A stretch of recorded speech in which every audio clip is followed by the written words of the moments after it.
So to update you, we started last month with Don talking about and carving it out. We actually started 2 months back just telling you we're going to do this, and we wanted it to be a participation project. So Big Don was so excited that he went to Guatemala this week, or for a couple of weeks really. So anyway, I thought what we do is we'll just discuss making bases for the ready turnstone. This won't take very long at all. And if you look at your sheets, you can see possibilities you could use are driftwood, another piece of driftwood. At the Minnesota Decoy Collectors show, I saw a lot of guys have metal bases with metal poles going up into their shorebirds and different stuff. Guess you have to have a little machine shop or somebody that can weld and stuff for you and all that kind of. But metal is a possibility. Also, you can take any kind of wood, carve it like a post or a rock or whatever you want to do. You can use paper mache to make a mound up. You can also just take, this is actually granulated stone, but it looks like sand. You can use regular sand. You could glue that on the base if you're going to do a water or a shoreline thing. So it's pretty easy, whatever you want to do. I guess I want to call Ed up here for just 1 minute.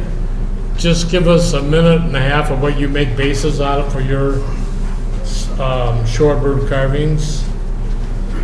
Okay. Dave Taylor leave? He's gone. Okay. Okay, dang. Basically, if you're trying to replicate a shore, what it would be is to take a block of wood, what kind of shape, you probably want to give it a little bit of a regular shape. Slant it so that, because you're talking about wave action and giving you a shore, so all you need is kind of a wedge shape. And then, if you want to give any contour to it, you could slightly carve that. Then take and ruddy turnstones. Maybe you want to put a few stones on the beach. Glue them on, or mount them half embedded into the sand type thing. Then spray the surface of the wood with a glue and put sand on, or you can, if you want to make your sand, there's a way of making it, and that is to kind of take,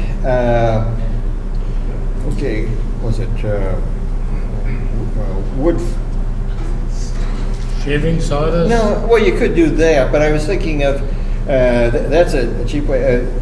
If you have wood putty, you can buy cans of wood putty, which is a powder, and if you spray paint onto it, you get little droplets. You can run it through a screen afterwards, and you can get sand. Just by putting spraying paint, and you get different colors of sand onto that to make sand. And then you can put glue onto the surface that you want to have sand, and then put those on. Maybe spray lightly with some more glue or something that will then hold it in place, and there you've got a sandy beach. Okay. Yeah, we just need an idea. Thank you. And let's see, Dave, I was going to call him up, but Phil, you do shorebirds. I won't be. Yeah, but how do you mount them? Just briefly.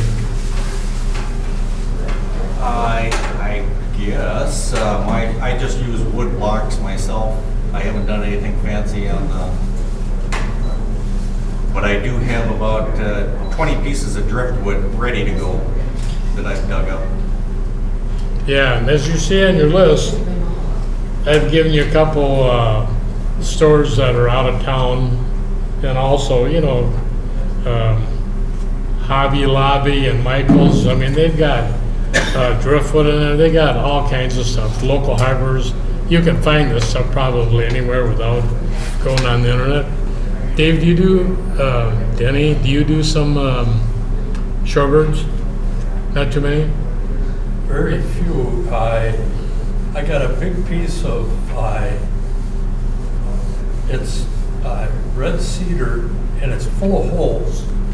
It's dry rot or something from that guy down in Hudson, and I take a chunk of that and I cut it on the bandsaw, and then I spray it with just clear spray, and that seems to work pretty good. Yeah, and I think Dave sometimes, I think he uses I know, Kurt. I think Kurt sometimes just takes 2x4s and roughs them up, drills a hole in it, and sticks a shorebird in that. So I do have another way. I take cement and I'll plop it onto a board, and I'll stick a dowel in there that I need for the bird, and you let that dry. After the cement's all dried up, you rough off, sand off basically the top of that cement, and then I pour epoxy over the top of that, and it makes it look like wet sand. Yeah, so it can be really simple. It can be, you can put more time in it, but you see an awful lot of shorebirds really simply mounted, just stuck in a block of wood. Like I said, that Minnesota Decoy show, I think there were two different guys. They must have had 10 little metal stands, smaller than this, but just metal with a hole in them, and mounted the birds on them. So anyway, that's basically it, just to give you an idea, a lot of possibilities there. So now we'll really get into the good stuff. Cheating on patterns. Of course, you guys don't do that because you're all good, right? Okay, so if you're a novice and you're just starting out, use a pattern. It gives you the dimensions, it gives you everything, it gives you a start point and hopefully an end point. So use a pattern, okay? But if you're brave and you don't want to do that, I'm going to show you two examples of doing it a different way. One, just to show you some of the problems you're going to hit, and the second one, cheating on the pattern. So we're going to start off. I like to get a lot of my ideas either off of the internet. This was a brochure from Minnesota Landscape Arboretum, and I just like the position of the head on this bird. So I blew it up a little bit just to get an idea of what it's gonna be like. And then, of course, I realized with this pattern, what don't we have? Well, we don't have the whole bottom of the bird, basically the tail area. So then another thing, when you're blowing up these patterns, sometimes I didn't know what the true measurements of a crane was. And at that time, I didn't have a crane pattern. I think they are out in some books. But so I decided, well, I'll build it up, and my pattern depended on the size of the wood I had to build the body on. So I basically took this photograph, blew it up like this, and you can see down here, I had to make my own approximation of where the tail was. So that turned out to be my basic pattern. Of course, only one view, so that's one of the problems. So I had one view of that. So just to show you, basically this was the pattern side view that I used to cut out. This extra down here was hopefully to secure the wood to my holding fixture. Didn't necessarily work out that great, but that's what I tried to do there. So then, because I had no real information, I tried to do, a back view, the bird looking down at it, the total length of it. And again, this is where it was going to be held by the holding fixture, same with way down here on the bottom. So I came up with these patterns, but the problem with that was, I had to rely on all kinds of pictures just to get a basic idea where the, well, that's the wrong folder, this is the folder. You know, I went to, I think, the University of Minnesota Natural History Museum and shot pictures of their great blue heron in there. I had all kinds of those pictures. Found pictures in magazines, you know, so I used all kinds of pictures. Here was another one. And, you know, there's 30, 40 pictures. Actually, Mr. Kerr, who isn't here tonight, he had a mounted great blue heron in his office. You know, he works for the U.S. Fish and Wildlife Service. So he sent me a bunch of pictures on the internet of that mounted heron just to get an idea of where some of the feather patterns were supposed to go. And again, just relying on pictures and stuff, you know. So what was the problem with that? Well, the problem with that is you start off with a small image. You know, it's not your actual size. You hardly ever have a perfect perpendicular or parallel view, especially like a duck on the water. You never get it this way. You know, you never get it perfect. Head might be turned, so you never really get the exact dimensions. And like I said, it's usually one view, a side view. You can get front views if you're lucky. Hardly ever get a back view, and you never get a top view because nobody's out there looking down on top of a duck except Dick LeMaster. He was the only guy that ever did that, you know. So that's doing it your own way, and of course, you know, the percentage size of the actual bird, I don't know. Location of size of feather groups had to rely on pictures and that. And then the best I could do was try to make the carving appealing. So I did that bird back in 2014. So that's one way to do that challenge. But another way is to cheat on a pattern. So I decided to do a Drake mallard for this example. I did this bird back in 2016. I found a picture on the internet, but it was just a partial picture. It was a Drake mallard, but I really liked this low head. I liked all this about it.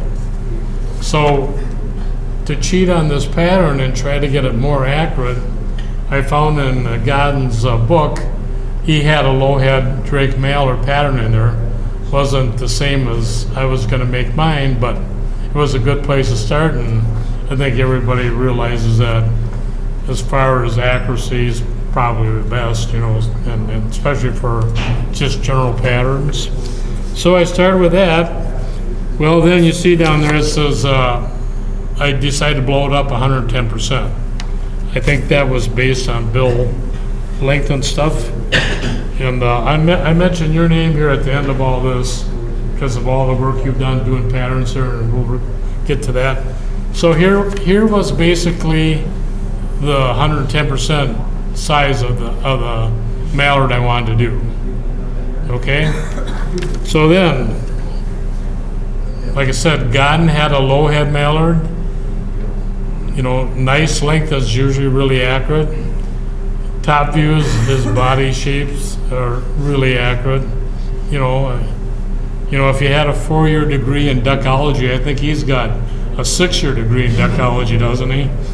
I mean, was in wildlife. Doesn't he have a wildlife management degree or something? Yeah. So he had a lot of classes that dealt with waterfowl blowout, you know. So anyway, so what I did, because I know Pat wouldn't mind, I cut out that side view that he did, and I put my head on it. Now, nothing's going to relate perfectly. So even if you get a pattern that you think might work, once you get carved, you'll find out you probably have to make some adjustments. And I guess I'll kind of jump around a little bit. like when Tom does his patterns on the board, you know, all the birds he's done, decoy carving for us on the club, you know, you can take the regular photograph, you put it on the board, measure the bill, try to get that correct, you know, but you always have problems with the correct length, or maybe the head's turned a little bit on the photograph, so those are some problems. So this gave me this. So that's just a little bit of cheating. Not necessarily accurate, but it's pretty close. So then I looked at the rest of Pat's stuff, and of course he's got the body outline, top of the head view to give me my widths, you know. Don't worry about plagiarism, because if you think you can carve to a pattern, I can't. I mean, you know, if you think you're copying something exactly, good luck in that thought. So anyway, so I used some of this to make my other patterns up. The same with this top view, you know. Now, of course, there's some problems there that you'll encounter. Like one thing Tom does, he has the bird on the board here.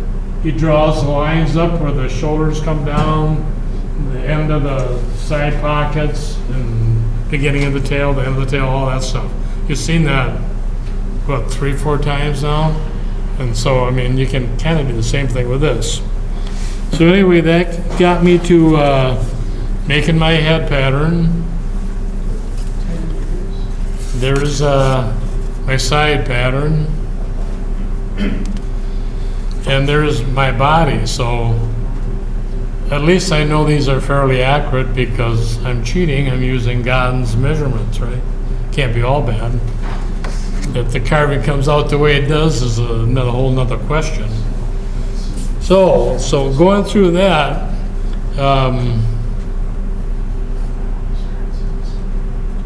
okay, so at least you got an accurate start. So what are some of the problems that we've already talked about? Some of these. You hardly ever have a nice perpendicular or parallel image of whatever you're doing. And a duck on the water, I'll bet you hardly ever have that. You have some close things, but you won't have it, what you really need if you're going to try to copy that exactly. And like we started here, you may start out with, you know, your pattern's only 30% of the whole bird. Maybe you find one that's 50%, maybe you find one that's 70%. So if you cheat a little bit, you can put what you have into a real body just to try to be somewhat correct and accurate. And like we mentioned, never have the nice top view. You have some front views, you have side views, heads turned, that screws the head and bill up right away. Most of the photographs of ducks are kind of taken at an angle when they're on the water, and then nothing on the real top or the back. So then my last line here was, remember all the tips Tom Fleming has shown you on developing patterns on club projects. So I mean, you know, Tom, I think a lot of times you use actual measurement of a study bill, right? Yeah, to try to relate to when he blows that image up on the board and when he makes new patterns. But if you want to be just a little closer on something and you only have a small picture to start with or a partial picture, that's how you cheat a little bit. And like I said, can't really be accused of plagiarism, because I couldn't copy anything 100% anyway, you know. So, but anyway, some of you guys may find that you know, Xerox a copy of one of Pat's patterns if you're just looking for a top shape of a duck or a side view. And I just kind of hope that shows you that, you know, doing it the one way I did it had no reference to anything. Had to kind of make it up as I go. And at least with doing it this way, cheating with a pattern, I at least know that the general shape of that duck was correct. Now when you're carving, you still have your breast slope and your shoulders as they come down into that area. I mean, you may have to make some adjustments there, but you make adjustments all the time when you're carving anyway. So basically, that's it, pretty short and sweet, I hope. But I hope it just gives you another idea of how you can, maybe, yeah. How do you blow up or reduce size of your pattern? Do you use a copy machine? Well, I go to FedEx. When I used to work, I just go to work and I blow it up on all the machines that we had at work. But I don't have that option anymore. I mean, they probably want to charge me now. So what I do is, and I tell you, you won't believe, I do so many blow-ups of things, especially if it's like a first-time bird, like on a pheasant, or I did that sandhill crane. I wasn't gonna do a 4.5 to 5 foot bird because I didn't have a piece of wood that big. But what I found out when I started working on a pattern and getting it posed to the lake, I did have a Tupelo piece that was big enough to do the body if I had the bird kind of sitting this way with the setup. So I figured when I got done with it, it was probably 16% of the actual size, and on the base it was 13 inches tall. And you know, so yeah, that's what I go to FedEx because I don't have that ability to do that work anymore. And it isn't all, you know, you do black and whites, it's not very expensive. You start throwing color in there and it'll cost you a little bit more, but I mean, I'll start on one pattern. I know one time I kept changing my mind. I ended up going to FedEx 3 different times to get the right size that I wanted to use. You know, that's a little bit of problem up here, but that happens, you know. So, any other questions on this fantastic way to cheat? Good job. Okay, well, I hope you can maybe use that at some point. And like I said, you know, if you're doing ducks, you know, Godin is really an accurate pattern book. So I always kind of check my dimensions against his. And that's it. Thank you. Thank you very much.